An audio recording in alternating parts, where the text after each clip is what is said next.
ചർച്ചയിലേക്ക്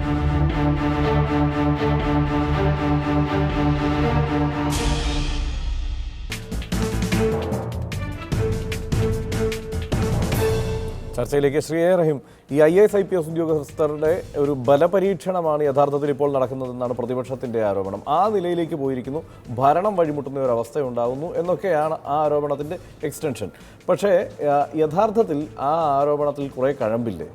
ഈ വിജിലൻസിന് വീഴ്ച പറ്റിയിട്ടുണ്ട് എന്ന് പറയുന്നു KM എബ്രഹാമിൻ്റെ വീട്ടിലെ പരിശോധനയിലെങ്കിൽ ഇത് പരസ്പരമുള്ള ഈ ശക്തി പരീക്ഷണം തന്നെയാണ്.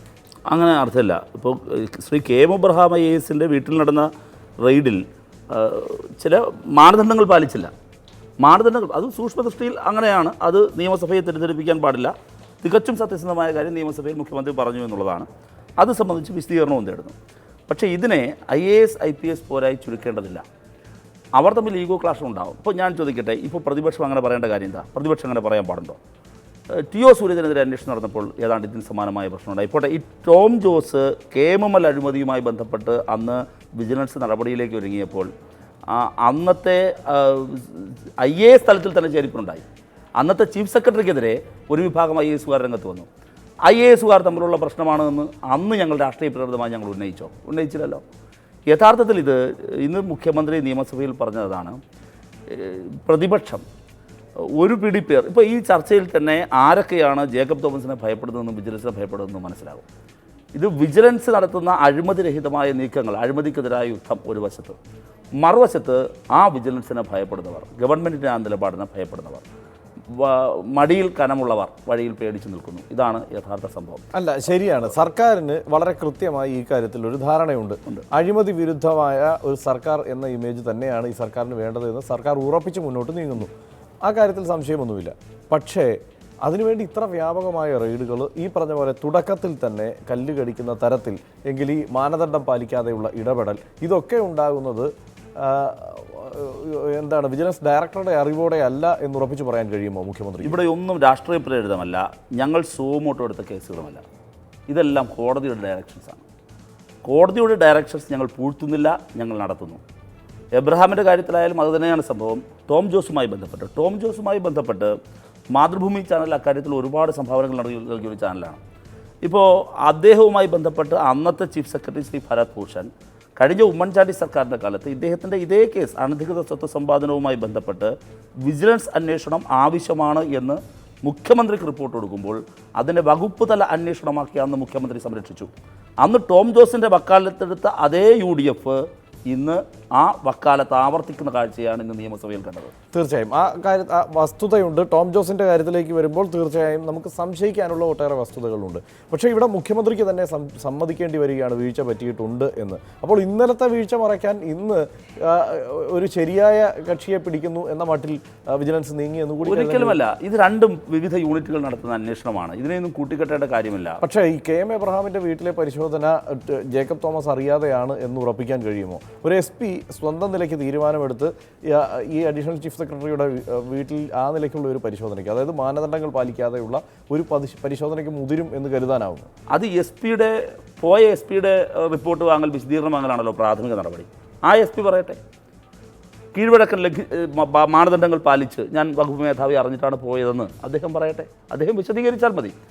ആദ്യമായി ഗവൺമെൻറ്റിന് ഒരു ക്രമലംഘനം മുന്നിൽ കണ്ടാൽ അത് ലംഘിച്ചയാളിനോട് അദ്ദേഹത്തിനോടല്ലേ ചോദിക്കാനാവുകയുള്ളൂ. അതാണ് സംഭവിച്ചത്. ബാക്കിയുണ്ടോ ഇല്ലയോ എന്ന് മുൻവിധി ഞങ്ങൾക്കില്ല. ഇവിടെ വരുന്ന പ്രശ്നം, ജേക്കബ് തോമസ് എന്ന് പറയുന്ന ഉദ്യോഗസ്ഥൻ വിജിലൻസ് സർക്കാരിൻ്റെ അഴിമതിക്കെതിരായ പോളിസി കൃത്യമായി നടപ്പിലാക്കുന്നു. ഒരു വൈരുദ്ധ്യാതന ബുദ്ധിയുമില്ല. ബാബുവിൻ്റെ കേസാകട്ടെ, ആ ബാബുവിൻ്റെ കേസ് കോടതിയുടെ ഇൻ്റർവെൻഷനാണ്. എല്ലാ നടപടിക്രമങ്ങളും പാലിച്ചാണ് പോയിട്ടുള്ളത്. ടോം ജോസിൻ്റെ കേസ് അങ്ങനെ തന്നെയാണ്. അതിനു പുറമെയാണ് ഞാൻ പറഞ്ഞത്, ശ്രീ ടോം ജോസിൻ്റെ കേസിൽ വളരെ നേരത്തെ തന്നെ ഗുരുതരമായ ആരോപണങ്ങൾ ഉയർന്നു വന്നിരുന്നു. അന്ന് എന്ത് ഇമ്മ്യൂണിറ്റിയാണ് അദ്ദേഹത്തിന് ലഭിച്ചത്? അത് നൽകിയത് ബോധപൂർവമാണ്. അതിനകത്ത് വളരെ കൃത്യമായൊരു ലോബിയിങ് നടന്നിട്ടുണ്ട്, ഗൂഢാലോചന നടന്നിട്ടുണ്ട്. ആ ഗൂഢാലോചന നടത്തി അന്ന് ശ്രീ ടോം ജോസിനെ സംരക്ഷിച്ച ശക്തികൾ തന്നെ ഇന്ന് കേരള നിയമസഭയിലും നിയമസഭയ്ക്ക് പുറത്തും ഒരുപക്ഷെ ഈ ചർച്ചയിലും അവർ ഉന്നയിക്കാൻ പോകുന്നത് ആ ടോം ജോസിനെ സംരക്ഷിക്കുവാനുള്ള നിലപാടാണ്.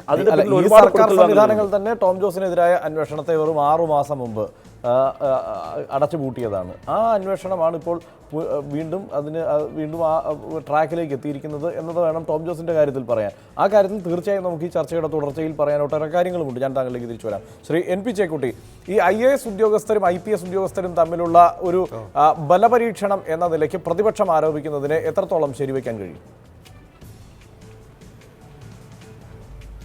ഈ ഒരു സ്റ്റേജിൽ ഇപ്പം ഒരു അന്വേഷണം നടക്കുന്നു. അന്വേഷണം നടക്കുന്നതിൽ എൻ്റെ തുടക്കത്തിൽ തന്നെ ഇത് വൈരനിര്യാതന ബുദ്ധി കൊണ്ട് ചെയ്യുന്നതാണ്, മറ്റെന്തോ താല്പര്യങ്ങളാണ് വിജിലൻസിൻ്റെ ഈ നടപടികൾക്ക് പിന്നിൽ എന്നൊക്കെ പറയുന്നത് ഈ പ്രതിപക്ഷത്തെ സംബന്ധിച്ചിടത്തോളം അങ്ങനെ ഒരു നിലപാടെടുക്കുന്നത് വളരെ നിഷേധാത്മകമായിരിക്കും. കാരണം നമുക്കൊക്കെ അറിയാം, നമ്മുടെ പൊതുജീവിതത്തിനകത്ത് ഔദ്യോഗിക രംഗത്ത് രാഷ്ട്രീയക്കാർക്കിടയിൽ വലിയ തോതിലുള്ള അഴിമതി നിലനിൽക്കുന്നത്. അഴിമതി ജനങ്ങൾ അംഗീകരിക്കാനിടയിലുള്ള ഒരു സംഗതിയല്ല. അപ്പോൾ അഴിമതിക്കെതിരായിട്ട് നടക്കുന്ന നീക്കങ്ങളിൽ എവിടെയെങ്കിലും പാളിച്ചകൾ വരികയാണെങ്കിൽ സ്വാഭാവികമായിട്ടും അതിനെ ചൂണ്ടിക്കാണിക്കാമെന്നല്ലാതെ ഒരു നടപടി വരുമ്പോൾ തന്നെ ഇതിൻ്റെ താല്പര്യങ്ങൾ വരികയാണ്, ഇത് അഴിമതിക്കെതിരായിട്ടല്ല രാഷ്ട്രീയ താല്പര്യങ്ങളാണ് എന്ന് പറഞ്ഞുകൊണ്ട് വരുമ്പോൾ അത് ജനങ്ങൾ അംഗീകരിക്കാനുള്ള സാധ്യത കുറവാണ്. ഇതിനകത്ത് ഉദ്യോഗസ്ഥർ തമ്മിലുള്ള എന്തെങ്കിലും പ്രശ്നങ്ങൾ ഉണ്ടാവാം, ഇല്ലെന്നൊന്നും ഞാൻ പറയുന്നില്ല. പക്ഷേ ഇന്നിപ്പോൾ നടക്കുന്ന ആക്ഷൻസ് വളരെ വസ്തുതാപരമായിട്ടുള്ള തെളിവുകളുടെ അടിസ്ഥാനത്തിലാണ്. നേരത്തെയുള്ള കേസുകളുടെ നടത്തിപ്പിൻ്റെ ഭാഗമായിട്ടുള്ള നടപടിക്രമങ്ങളാണ്. മാത്രമല്ല ടോം ജോസിൻ്റെ കാര്യത്തിൽ ഇന്ന് ഓൾറെഡി കോടതിയിൽ അവർ FIR കൊടുത്തു കഴിഞ്ഞു. അപ്പോൾ ഇത്തരം കാര്യങ്ങളൊക്കെ നോക്കിക്കഴിഞ്ഞാൽ കേസ് അതിൻ്റെ തുടക്കത്തിൽ ശക്തിയായിട്ട് നടന്നു വരുന്നു എന്നല്ലാതെ ഏതെങ്കിലും തരത്തിലുള്ള വ്യക്തി താല്പര്യമോ വൈരനിര്യാതന ബുദ്ധിയോ ഇപ്പോൾ നമുക്കതിനകത്ത് കാണാൻ കഴിയില്ല. അങ്ങനെയുള്ള ആരോപണങ്ങൾ പ്രതിപക്ഷം പറയുന്നത് ശരിയല്ല. ശ്രീ ജോസഫ് വാഴക്കൻ, ഓരോ കേസുകളും വ്യത്യസ്തമാണ്, അതിന് വ്യത്യസ്ത സ്വഭാവങ്ങളുണ്ട്. അപ്പോൾ പിന്നെ ഇതിനെയെല്ലാം ഒരൊറ്റക്കെട്ടായി പരിഗണിക്കുന്നതും അവതരിപ്പിക്കുന്നതും എത്രത്തോളം ശരിയാണ്? ആത്യന്തികമായി അഴിമതിക്കെതിരായ കൃത്യമായ ഒരു പോരാട്ടമാണ് നടക്കുന്നത് എന്നതുകൂടി ഉൾക്കൊണ്ടുകൊണ്ട് വേണ്ടേ വിമർശനങ്ങൾ ഉന്നയിക്കാൻ? തീർച്ചയായിട്ടും ഞങ്ങൾ അതിനെ ഒരിക്കലും ആ ഒരു രീതിയിൽ അതിനെ കാണാനാവില്ല. കാരണം ഇവിടെ ഇപ്പോൾ സംഭവിച്ചു പോയത് പ്രതിപക്ഷത്തിനെ മാത്രം അങ്ങനെ കുറ്റപ്പെടുത്തി പോകുന്നത് ശരിയല്ല. പ്രതിപക്ഷത്ത് ഇപ്പോൾ സംഭവിച്ചതെന്താ, ഇവിടെ വിജിലൻസ് ഡയറക്ടർക്കെതിരായി സാമ്പത്തിക വിഭാഗത്തിൻ്റെ റിപ്പോർട്ട് പുറത്തു വരുന്നു. ആ റിപ്പോർട്ട് പുറത്തു വന്ന ഉടൻ തന്നെ അന്ന് വിജിലൻസ് ഡയറക്ടർ അതിനെതിരെ ഓപ്പണായി പ്രതികരിക്കുന്നു. അദ്ദേഹം ഒരു യോഗത്തിൽ തന്നെ വെച്ചുകൊണ്ട് അദ്ദേഹം ചില ഫിലോസഫിക്കലായി ചില കാര്യങ്ങളൊക്കെ സംസാരിക്കുന്നു. പിന്നെ അദ്ദേഹം അതിനകത്തുനിന്ന് വിജിലൻസ് ഒഴിയാൻ തയ്യാറാണെന്ന് പറയുന്നു. അത് വേറെയും ചില കേസുകളുണ്ട്. ശ്രീ പി ജയരാജൻ്റെ കേസും കൂടിയായിട്ട് ബന്ധപ്പെട്ടിട്ടാണ് അദ്ദേഹം ആ ഒരു നിലപാടെടുക്കുന്നത്. അതിന് പിറ്റേ ദിവസം ശ്രീ KM എബ്രഹാത്തിൻ്റെ വീട്ടിൽ റെയ്ഡ് നടക്കുന്നു. അതിൻ്റെ പിറ്റേ ദിവസം ടോം ജോസിൻ്റെ വീട്ടിൽ റെയ്ഡ് നടക്കുന്നു. അപ്പോൾ സ്വാഭാവികമായിട്ടും കേരളത്തിലെ ജനങ്ങൾ ധരിക്കും ഈ സാമ്പത്തിക വിഭാഗത്തിൻ്റെ ഈ അന്വേഷണ റിപ്പോർട്ട് പുറത്തു വന്നു, അത് KM എബ്രഹാവും സെറ്റുമാണ് ഇത് പുറത്തു വിട്ടതെന്നുള്ള വാർത്ത വന്നിരിക്കുന്നു. ഈ സാഹചര്യത്തിൽ തിരിച്ചു ചെയ്തതാണ് എന്നൊരു ധാരണ ജനങ്ങൾക്ക് വരും. അതിപ്പം പ്രതിപക്ഷമാണെങ്കിലും ഞങ്ങളാണെങ്കിലും ഞങ്ങൾ ഭരണത്തിലുള്ളവരല്ലല്ലോ, ഞങ്ങൾ പുറത്തു നിന്ന് കാണുന്ന കാര്യങ്ങൾ. അപ്പോൾ ഇത് പരസ്പരം അങ്ങോട്ടും ഇങ്ങോട്ടും ഡിപ്പാർട്ട്മെൻറ്റിലെ ഉദ്യോഗസ്ഥന്മാർ തമ്മിൽ വാശിയും വൈരാഗ്യവും തീർക്കുന്നത് പോലെ തോന്നിയത് കൊണ്ട് പ്രതിപക്ഷം അതിന്ന് നിയമസഭയിൽ പറഞ്ഞു വന്നേ ഉള്ളൂ. ഇപ്പം ഞാൻ എൻ്റെ അഭിപ്രായത്തിൽ IASകാരാണെങ്കിലും IPSകാരാണെങ്കിലും പൊതുപ്രവർത്തകരാണെങ്കിലും ആരാണെങ്കിലും നേരത്തെ റഹീം പറഞ്ഞതിനോട് ഞാൻ യോജിക്കുകയാണ്. മടിയിൽ കനമില്ലാത്തവന് വഴി പേടിക്കേണ്ട കാര്യമില്ല. അന്വേഷണങ്ങൾ വരുമ്പോൾ ആ അന്വേഷണങ്ങൾക്കെതിരായ ഒരു നിലപാട് സ്വീകരിക്കാൻ പാടില്ല. തൻ്റെ നിരപരാധിത്വം തെളിയിക്കാനുള്ളൊരു അവസരമായി അതിനെ കാണണം. അത് ജേക്കബ് തോമസ് ആണെങ്കിൽ ഇപ്പം ഹൈക്കോടതിയിൽ വന്നു, വിജിലൻസ് അദ്ദേഹം CBI അദ്ദേഹത്തിൻ്റെ കാര്യത്തിൽ അന്വേഷിക്കാൻ തയ്യാറാണെന്ന് പറഞ്ഞപ്പോൾ അദ്ദേഹം വിജിലൻസ് ഡയറക്ടർ CBI ഡയറക്ടർ കത്തെഴുതാൻ പോകാൻ പാടില്ലായിരുന്നു. അദ്ദേഹം പറയേണ്ടത് ശരി, ഞങ്ങൾ കേരളത്തിലെ അഴിമതി അന്വേഷിക്കുന്നൊരു വിഭാഗമാണ് വിജിലൻസ്, അതിൻ്റെ ഉദ്യോഗസ്ഥൻ എന്നുള്ള നിലയിൽ ഞങ്ങൾക്കിവിടെ അന്വേഷിക്കാൻ കഴിയില്ല, CBI എൻ്റെ കാര്യത്തിൽ അന്വേഷിച്ച് സത്യം വെളിയിൽ വരട്ടെ എന്നുള്ള ഒരു നിലപാടാണ് സ്വീകരിക്കേണ്ടിയിരുന്നത്. ഇപ്പോൾ ഈ ഗവൺമെൻറ് അഴിമതിക്കെതിരെ വലിയ പോരാട്ടം നടത്തുന്നു എന്ന് പറഞ്ഞു. ഇവിടെ ശ്രീ EP ജയരാജനെ രാജിവെപ്പിച്ചു, അദ്ദേഹം തെറ്റ് ചെയ്തു, അദ്ദേഹം സ്വജനപക്ഷപാതം കാണിച്ചു എന്ന് പരസ്യമായി പറഞ്ഞുകൊണ്ടാണ് പാർട്ടി സെക്രട്ടറി അദ്ദേഹത്തെ ഒഴിവാക്കിയത്. അത് എല്ലാവരും അത് പറഞ്ഞു. ആ പറഞ്ഞ ആളിനെ കുറിച്ച് ഇനി എന്തിനാ ക്വിക്ക് വെരിഫിക്കേഷൻ? അതിന് നേരെ FIR അല്ലേ ഇടേണ്ടിയിരുന്നത്. അതുപോലെ തന്നെ ശ്രീ അച്യുതാനന്ദൻ്റെ മകൻ 10 വിജിലൻസ് കേസോ മറ്റുണ്ട്. ആ കേസിനകത്ത് ഇപ്പോൾ എന്താ നടന്നുകൊണ്ടിരിക്കുന്നത്? അദ്ദേഹം മുഖ്യമന്ത്രിയായിരിക്കുമ്പോൾ മകൻ ലോകം മുഴുവൻ നടന്നു. ആ നടന്നിരിക്കുന്നത് ആരൊക്കെ സ്പോൺസർ ചെയ്തെന്നാണ് പറഞ്ഞു. അങ്ങനെ മുഖ്യമന്ത്രിയുടെ മകൻ ലോകം മുഴുവൻ ആരുടെയെങ്കിലും സ്പോൺസർഷിപ്പ് യാത്ര ചെയ്യാൻ പാടുള്ള ആളാണോ? അന്വേഷിക്കേണ്ടായിരുന്നോ? അത് എവിടെ നിന്നാണ്, ഏത് സോഴ്സിൽ നിന്നാണ് പണം വന്നിരിക്കുന്നത്, ആ വ്യക്തികൾ എന്താ, അവരുടെ പശ്ചാത്തലം എന്താണ്, അവരുടെ ബാങ്ക് അക്കൗണ്ട് അവിടുന്ന് വിഡ്രോവൽ നടന്നിട്ടുണ്ടോ, ഇത് എവിടെ നിന്ന് ടിക്കറ്റ് എടുത്തു, ഇതെല്ലാം അന്വേഷിക്കേണ്ടതല്ലായിരുന്നോ? അത് പെട്ടെന്ന് നിങ്ങൾ ക്ലോസ് ചെയ്തു. അതാണ് ഞാൻ പറഞ്ഞത്, ഇതിനെല്ലാം ഒരു തുല്യ നീതി പോലെ അങ്ങ് കൊടുത്ത് ശക്തമായിട്ട് വിജിലൻസ് മുന്നോട്ട് പോയാൽ കേരളം അദ്ദേഹത്തോടൊപ്പം വിജിലൻസിനോടൊപ്പം ഉണ്ട്. ഇപ്പോൾ അഴിമതിക്കെതിരെ പോരാടുന്ന ശ്രീ പിണറായി വിജയൻ നിലപാട് സ്വീകരിക്കാൻ എന്ത് ധാർമ്മിക അവകാശമാണ് പ്രതിപക്ഷത്തിന് എന്ന് സ്വാഭാവികമായും ചോദിച്ചു പോകും. കാരണം LDFും UDFും ഒറ്റക്കെട്ടായി തന്നെയാണ്, LDF സർക്കാരും UDF സർക്കാരും ഒരുപോലെയാണ് ജേക്കബ് തോമസിനെതിരായ അന്വേഷണത്തിന്റെ കാര്യത്തിൽ തീരുമാനമെടുത്തത്. അദ്ദേഹം ഇപ്പോൾ ഈ CBI വല്ലാതെ ആവേശം കാണിക്കുന്ന ആ കേസിൽ സർക്കാരുകൾക്ക് കൃത്യമായി ഒരേ തരത്തിലുള്ള നിലപാടുണ്ടായിരുന്നു. അവിടെ ഒരു വ്യത്യാസവും ഉണ്ടായില്ല എന്നുള്ളതാണ് ജേക്കബ് തോമസിനോടുള്ള സമീപനത്തിൽ. ടോം ജോസിന്റെ കാര്യത്തിലാണെങ്കിൽ ടോം ജോസിന്റെ കാര്യത്തിൽ കഴിഞ്ഞ സർക്കാർ 6 മാസം മുമ്പ് അവസാനിപ്പിച്ച കേസാണത്. ടോം ജോസിനെതിരായ അഴിമതി ആരോപണം വളരെ കൃത്യമായി അദ്ദേഹത്തിൻ്റെ ഭൂമി ഇടപാടുകളിൽ സംശയിക്കത്തക്കതായി ഒട്ടേറെ കാര്യങ്ങൾ ഉണ്ട് എന്നത് നിലനിൽക്കുമ്പോൾ തന്നെയാണ് കഴിഞ്ഞ സർക്കാർ ആ ഫയൽ അടച്ചു വെച്ചത്. അപ്പോൾ ആരും വിശുദ്ധരല്ല എന്ന് തന്നെ പറയേണ്ടി വരും. ഞാൻ വിശുദ്ധരാണോ അല്ലയോ എന്നുള്ളതിനെക്കുറിച്ചല്ല, ഒരുപക്ഷെ കഴിഞ്ഞ കാലങ്ങളിൽ വീഴ്ചകൾ ഉണ്ടായിട്ടുണ്ടാകാം. ഞാൻ പറഞ്ഞത് അത്തരം വീഴ്ചകളൊക്കെ മാറ്റി അഴിമതിക്കെതിരെ കുരിശുയുദ്ധമാണ് ഈ ഗവൺമെൻറ് പ്രഖ്യാപിച്ചിരിക്കുന്ന റഹീം പറഞ്ഞു. അങ്ങനെ ആയിരുന്നുവെങ്കിൽ ആ ലാവ്ലിൻ കേസ് അന്വേഷിക്കേണ്ട എന്ന് പറഞ്ഞുകൊണ്ട് എത്ര കോടി രൂപയാണ് കേന്ദ്രത്തിൽ നിന്നൊക്കെ ഇവിടെ അഡ്വക്കേറ്റുമാരെ കൊണ്ടുവന്ന് വാദിച്ചിട്ടുള്ളത്. ഇപ്പോഴും ആ കേസ് എങ്ങനെയാണ് രക്ഷപ്പെടാൻ, ഇപ്പം എങ്ങനെയാണ് കേസിൻ്റെ ട്രയലിലേക്ക് പോയിട്ടാണോ ആ കേസ് രക്ഷപ്പെട്ടത്?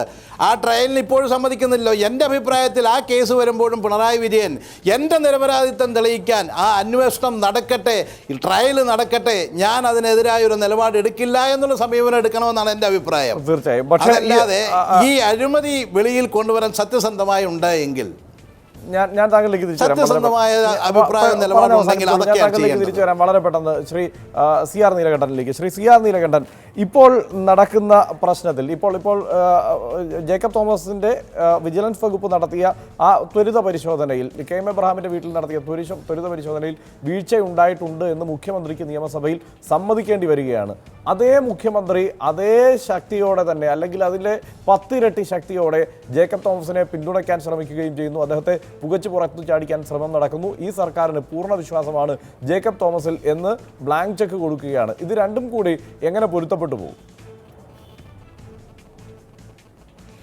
ഇതിലൊരു വൈരുദ്ധ്യം ഉണ്ടെന്ന് എനിക്ക് തോന്നുന്നില്ല.